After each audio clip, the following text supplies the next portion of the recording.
Good morning everyone. I fell off vlogging a bit the last few days, so I wanted to do a quick recap of what I've been up to. Probably the most exciting thing was my event with Axio. Guys, oh my god, I feel like being a writer or pursuing a job in like a field that you genuinely just enjoy as a hobby is so odd, because you'll have authors that you really look up to and think, you know, I'd love to meet them one day, and then on a random Thursday you'll get an email in your inbox saying, do you want to host this author at Tottenham Court Road, Waterstones? And guys, that's exactly what I did. It was one of the loveliest, most positive events I've ever done. And Axie actually told me that she watches the channel, so hey girl, welcome to the family. But seriously, it was amazing and just filled me with so many positive vibes. It just makes me feel like, hell yeah, let's go into the week and write this book, edit this book. That leads me to my second update, which is a writing update. I am 2 weeks out from my final draft of Gutter Witch edit deadline, and I've fallen a little behind because I've just had a very social last week. I'm also going to another city in the UK, Liverpool, at the end of this week to host a book launch. Today I have a meeting in London about finance. Tomorrow I'm meeting up with another Bloomsbury author to do a writing day, and I'm going to vlog it. I am actually going to vlog it. Right, without further ado, let the vlog commence.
Okay, I'm just finished at the cafe. I honestly just had such a productive writing session. I'm really proud of myself. Often when I go out to write in public, I get really distracted, but that wasn't the case this time.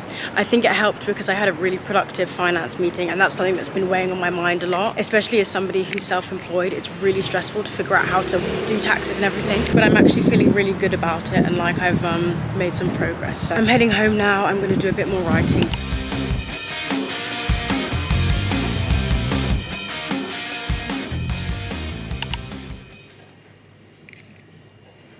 My train is at 8:45 a.m. tomorrow.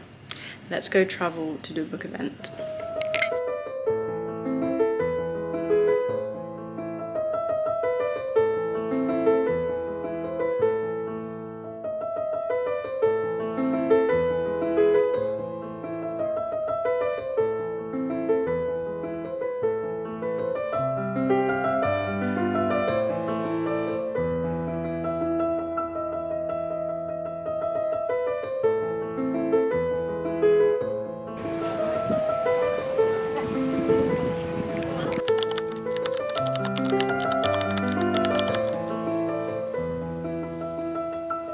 Okay, this is the final look. I feel like my hair turned out cute, guys. I'm obsessed. I really like it.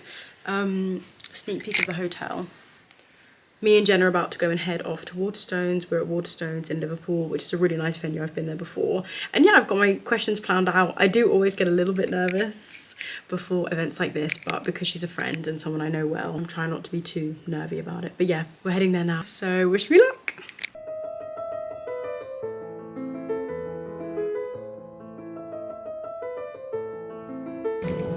Guys, we're on the way! Are you excited?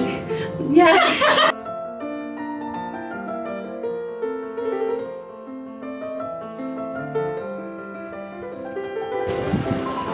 Going in. I'm so excited!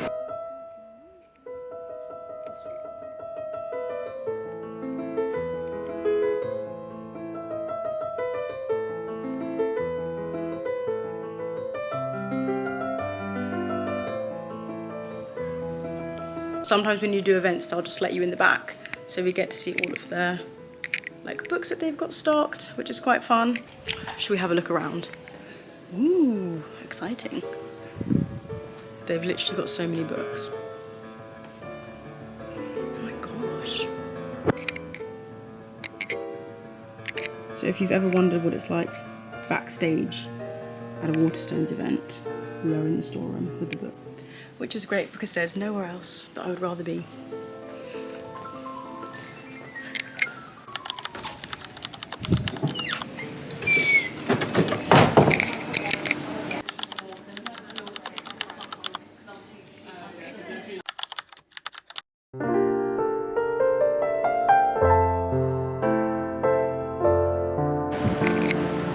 We're done, just heading out of the Waterstones now. I think that was a success. I'm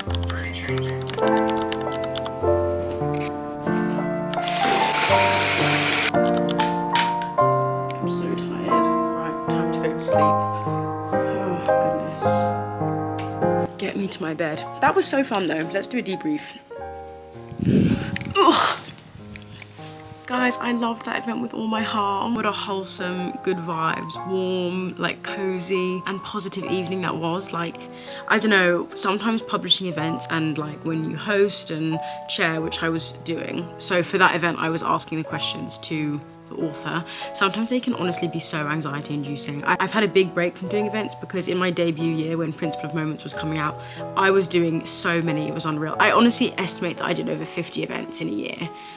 Which is like 50 big public speaking moments.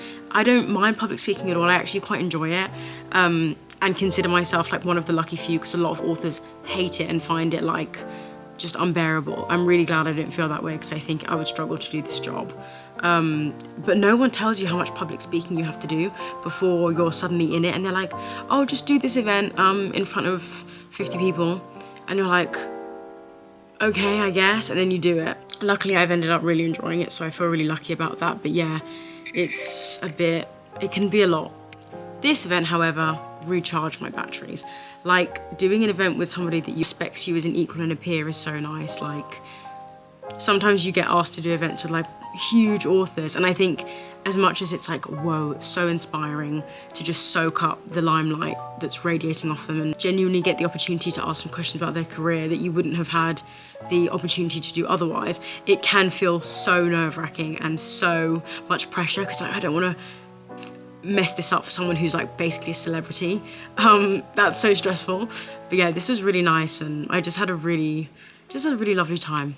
And yeah, I'm just gonna have a lie-in. I've been up so early every day this week and this morning I was literally up at the crack of dawn to get to Liverpool.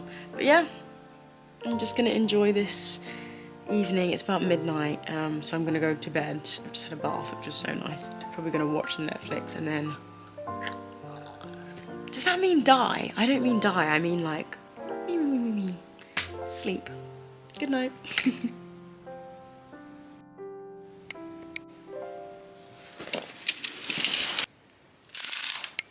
Morning guys, I've got one side of my fringe in a roller, ignore that.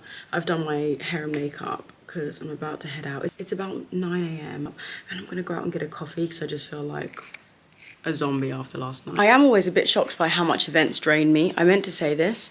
I always get so tired like the day after, like I fully crash for a day. And I think this is part of something I need to learn about managing a self-employed schedule, which is that if I'm doing an event like in another city, I know that I need to, that's not a one-day commitment. Like I've been thinking, oh, like I'll go to the event Thursday, Friday, I'm gonna get so much work done, Friday's today. We're gonna see about that. I will update in real time how much I actually get done, or like what kind of work I get done. I'll be able to edit, no problem, but like if I had Zoom meetings today, no.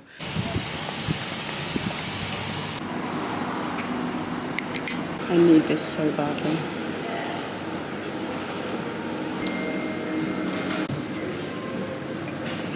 Thank you so much, that was so good. Just going on a walk around, it's such a nice morning, crisp and clear, so I thought I'd do a bit of walking. And I've come across Waterstones, so I might pop in.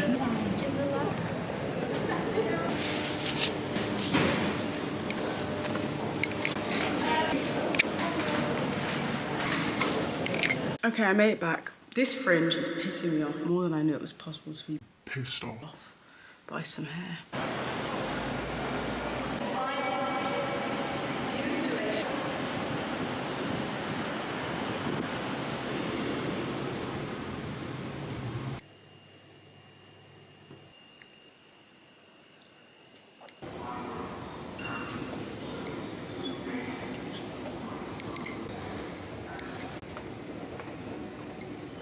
I'm just heading into London to meet my friend, a fellow Bloomsbury author, so let's ride today.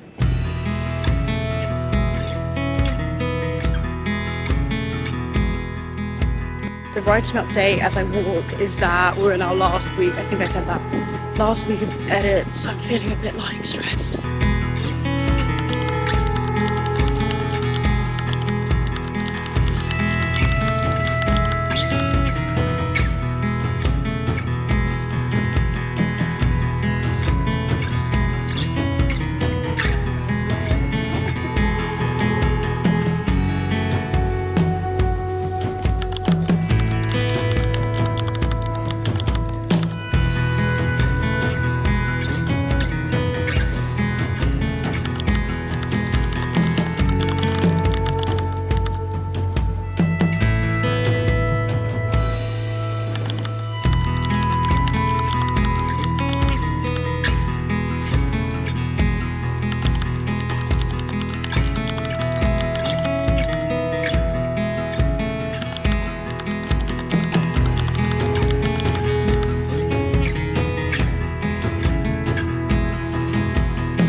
I just reheated some leftovers. I've got roast chicken, roast potatoes, gravy, Swede mash, bit rogue, peas, carrot, everything. I'm so hungry. I forgot to eat today. So this is gonna be so good.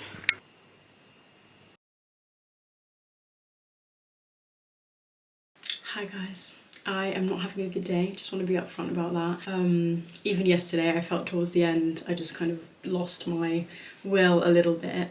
I want to be honest about how I'm feeling. I don't ever want this channel to become a place that's just like over romanticising the writing journey and the artist's journey, because it is really hard and it's very common for me to have days like this. I think I've just slipped into a sort of thought spiral that is quite common for me, where I start to think that I'm not good enough, that, you know, good things that have happened in my career were kind of like just a massive fluke and only luck and had nothing to do with talent or tenacity and drive. Deep down I know those things aren't true, but sometimes that feeling just weighs heavily on my shoulders, and I find it quite hard to escape. However, I thought something really positive I could do would be to take you guys through a bad day and show you everything I try and do to make myself feel better. One of the first things I did was that I showered, made myself look presentable, put on like my favourite pair of glasses, a really nice top that I like, did my hair, put on a bit of makeup. I know that's definitely not for everyone, but I think if there's stuff you can do to feel good, like in the skin you're in, then I think that always helps. You know, for me that looks like a clean stretchy pajama-like shirt, having my hair off my face. I think one of the hardest parts about having days like this is that, you know, we've all got to work, we've all got to get up and keep going. I am on deadline, so I don't have really a spare day to sort of take a slower day, take a mental health day. I am basically going to be doing that, but I guess this is a video about how to enfold productivity into days that you just don't feel like it, and how to keep practicing art and keep writing, even when every single voice in your mind is telling you that you're not good enough and there's no point. It would also just be really nice to have your company while I'm struggling today. Okay, let's spend a bad day together.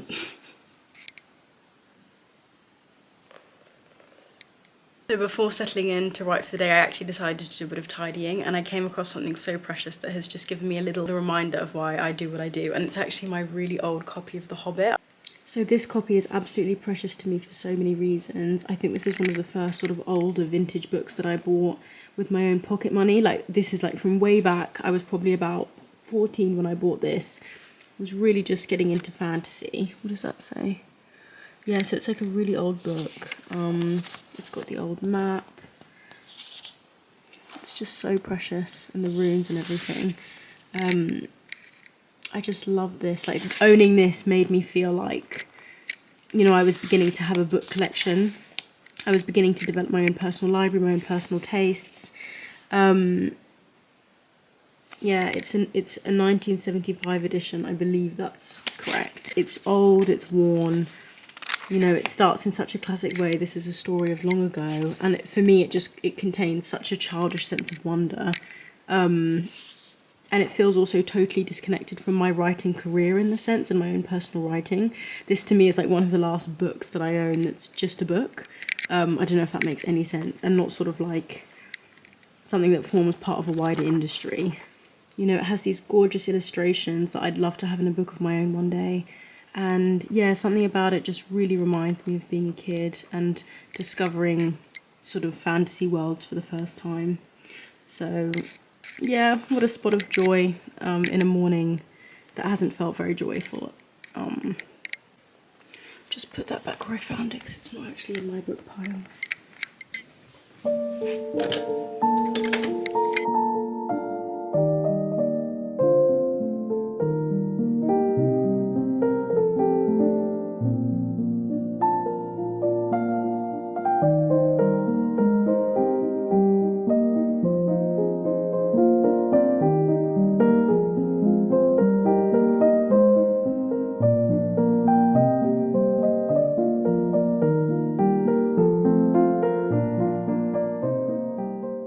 Something else that happens to me all the time, which, tell me if this happens to you guys as well, is that I'll literally take on the emotions of the scene that I'm writing. Because I'm nearing the end of my edits, and I tend to edit chronologically, I'm nearing a really fundamental point in the change of perspective of the protagonist. So my main character basically has like a really horrible memory and a pain and a trauma that she's buried for a really long time, and it basically like resurfaces at about the 75% mark of the book.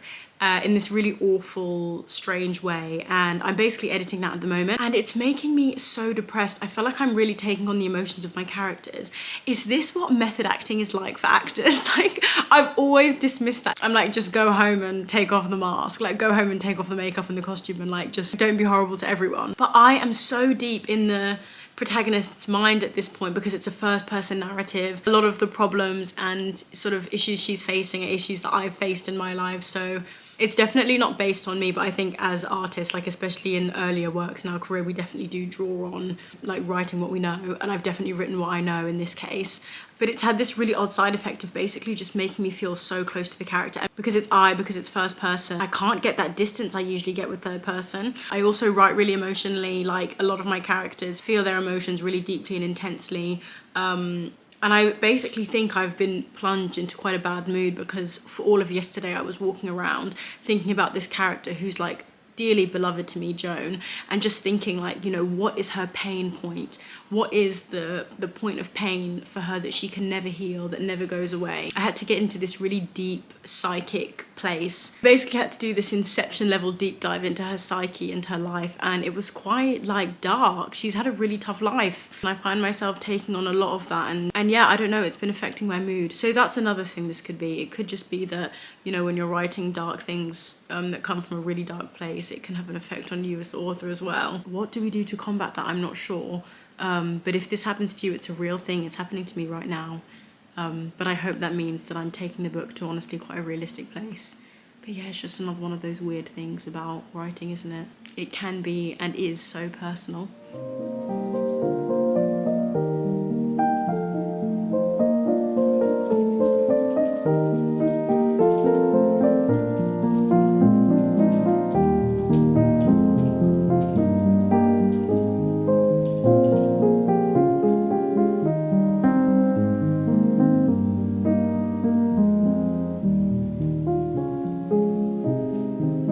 My little halfway through writing update is that I'm feeling a little bit better, but it's mostly still really hard. The words aren't flowing, the pace feels off, every single thing that I choose feels wrong, and I'm uncertain.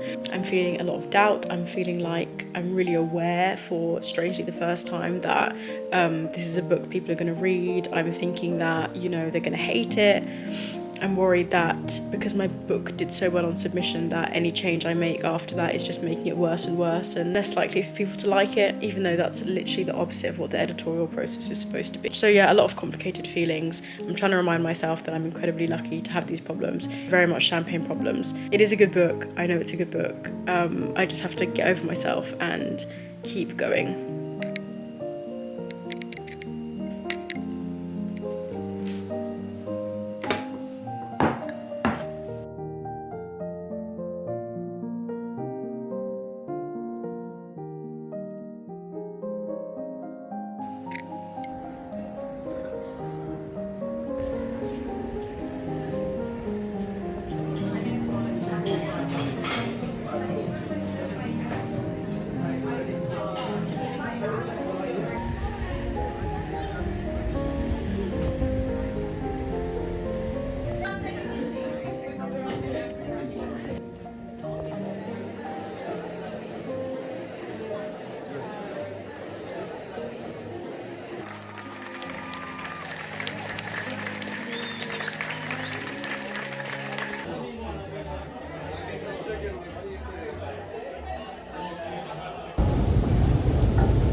Okay, time for a little recap on yesterday. It was okay in the end. I was being a big drama queen, but yeah, sometimes you just have days that are just not good. That was one of them. I was trying to be really, really nice to myself.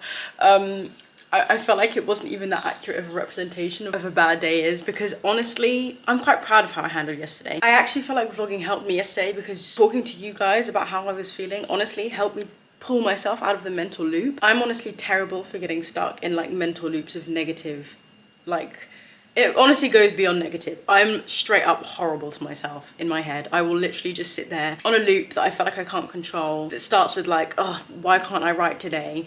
And goes all the way to like, you don't deserve anything that you have. You should quit. Literally, like, and beyond, into like, you're a terrible person, all this kind of stuff. This feels very vulnerable, but I think it's good to be honest. But yeah, vlogging yesterday honestly helped me to reframe the ways that I was feeling into sort of like positive, because I honestly would have felt embarrassed to come on here and talk to myself and talk about myself the way that I do in my head. If you're having a really bad day, it might be worth like writing down, journaling, or even just like making a video about how you're feeling and why you're feeling it. Because once you're faced with saying out loud everything that's going on in your head and how horrible you can be to yourself, it honestly might be enough to like jolt you out of it. That's what happened for me. So I'm actually feeling a lot better today.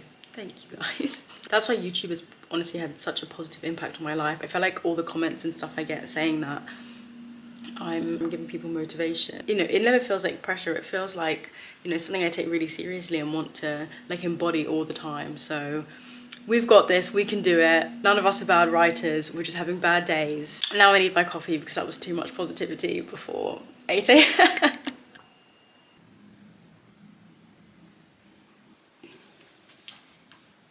Feeling cute. Yeah. And I was just at my desk and my back began to feel, I was literally like from the side, you know that picture of Coraline's dad in the movie Coraline's dad, the movie Coraline. Yeah, that was me. So I'm taking a rare artifact out of my vault, which is my Bluetooth keyboard. One sec. My Logitech keyboard. This isn't an ad or anything. I just got this years ago and literally, I don't know if you can see the dust on it because I haven't used it in ages because it's got like a different layout to my Mac keyboard and that's troubling to me. So I'm hoping that the satisfying noise is going to trick my brain into actually getting some words on because it's been a diabolical day. This deadline diaries is going awfully. And I blame you for distracting me.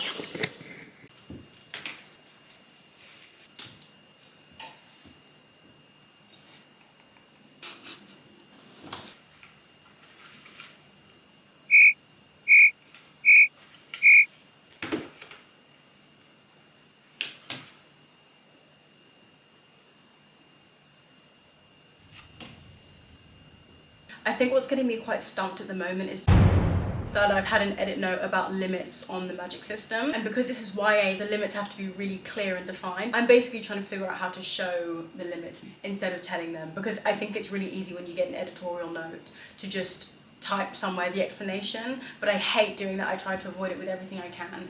And the reason edits take me so long and I'm such a slow writer is that I'm trying to restructure the story and fold in the edits in a way that feels like really smooth and natural, that is showing what they want me to show rather than just telling it to the reader. It's definitely the harder option. And in this case, taking that route actually meant I had to restructure probably about a good 30% of my draft. No one asked me to restructure it. It wasn't highlighted as a structural issue. But if I was going to properly answer the questions that my editor had asked me, I needed to change the structure, basically. It didn't feel like a very daunting decision at the time. It just felt like, okay, this is what I've got to do. And luckily, I had the luxury of time with these edits, which is not something you always get. Because my release date is so far, I've basically said, all right, then I'm going to take a really long time on these edits. I'm going to push myself to my own limit as a writer and my own skills to make this draft as good as it can. I am present online and I see a lot of the conversations and frustrations around people feeling like authors aren't taking the time to edit. A lot of the time that is totally out of the author's control. I've been on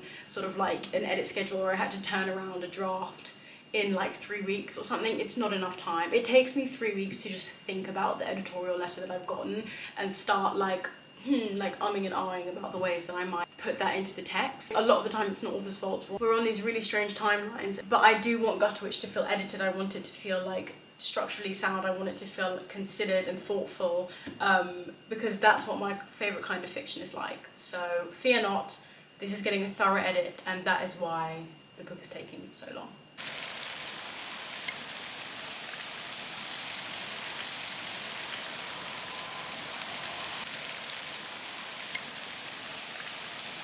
Hi guys! Okay, so the sun is shining here once again. It stopped raining. We had a really nice rainy moment though, which honestly lifted my spirits. It always reminds me of that quote that's like, when you're like already doing something cozy but you feel guilty about it, and then it starts raining so you can be like, oh, it's a vibe.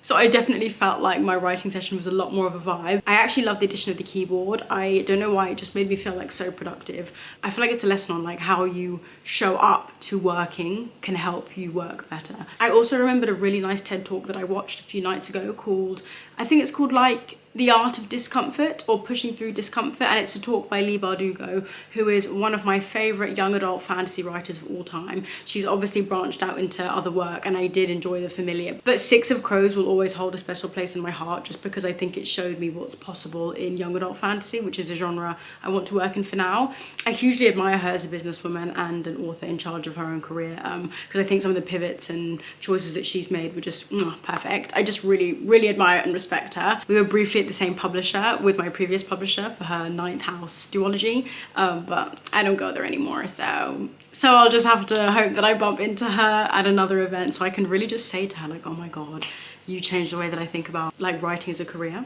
But I watched her TED talk, like The Art of Discomfort, it's something like that, and it just kicked me into gear a little bit. Like I think that's part of the reason I'm starting to feel a bit better, is because she just keeps it really real, and she reminds us that even a lot of authors who seem to have it all together, who have like this insane workflow rate, are struggling and pushing through discomfort all the time. And I found that really comforting, just to think of other people who I admire sort of struggling and having struggled with this, but not only just struggling, having overcome it. Something that I find so inspirational is like seeing people who have been through the same hard times as me but really overcome them to like great effect. It reminds me of another video that I saw recently about like jealousy and professional jealousy, which, hand on my heart, is something I experience very, very rarely, because of a mindset that I really strive to maintain, which is that jealousy is a wasted emotion. I believe that so firmly, because when you see someone who has something that you want, it's wasteful to look at it and think like, oh, I'm so mad that they have that, I wish I had that, or I'm jealous. I don't even really fully know what the thought of jealousy is. Like, I have experienced it, but I honestly just try and cut it off whenever it